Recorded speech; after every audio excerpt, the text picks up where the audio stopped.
नमस्कार, मैं हूं आपके साथ कंचन भारद्वाज। स्वागत करती हूं आपका वन इंडिया हिंदी में।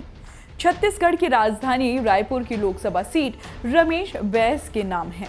वो बीजेपी के सांसद हैं, लगातार 6 बार सांसद रहे हैं और कुल मिलाकर रायपुर से 7 बार सांसद रह चुके हैं। इससे पहले दिग्गज कांग्रेस नेता विद्या चरण शुक्ला 1991 में 10वीं लोकसभा में चुनकर आए थे। वो यहां से 1971 में भी सांसद रहे थे। 2013 में सुकमा में हुए नक्सली हमले में विद्या चरण शुक्ला शहीद हो गए थे। 2014 में हुए लोकसभा चुनाव में कांग्रेस नेता विहीन हो गई थी। नक्सली हमले में 29 नेता मारे गए थे। तब कांग्रेस ने रायपुर की सीट से सत्यनारायण शर्मा को उम्मीदवार बनाया, जिन्हें बीजेपी के दिग्गज नेता रमेश बैस ने आसानी से हरा दिया। रमेश बैस को 52.36% वोट मिले थे। रमेश बैस ने 2009 में भूपेश बघेल को हराया था, जो वर्तमान मुख्यमंत्री हैं, जबकि 2004 में उन्होंने श्याम चरण शुक्ला को शिकस्त दी थी। 2009 में रमेश बैस को 39.19% वोट मिले थे, जबकि 2004 में उन्हें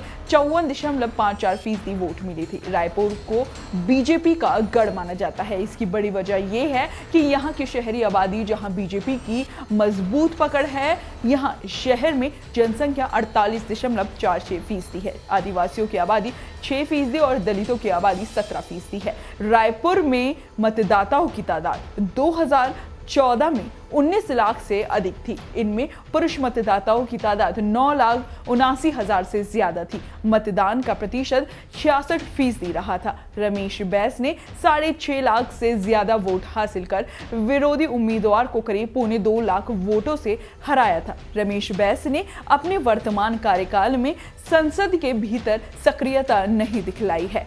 दिसंबर 2018 तक के आंकड़े के अनुसार उन्होंने महज एक बार संसद में हुई बहस में हिस्सा लिया।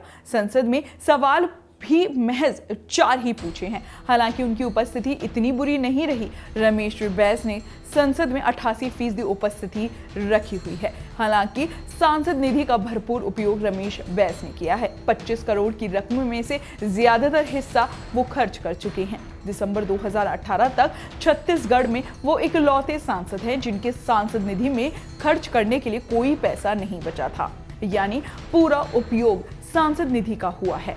रायपुर से बीजेपी सांसद रमेश बैस को हराना टेढ़ी खीर है। आमतौर पर सभी चुनावों में 50% के करीब या उससे भी ज्यादा वोट लाते रहे रमेश बैस विरोधी दल, खास तौर से कांग्रेस के लिए कड़ी चुनौती है।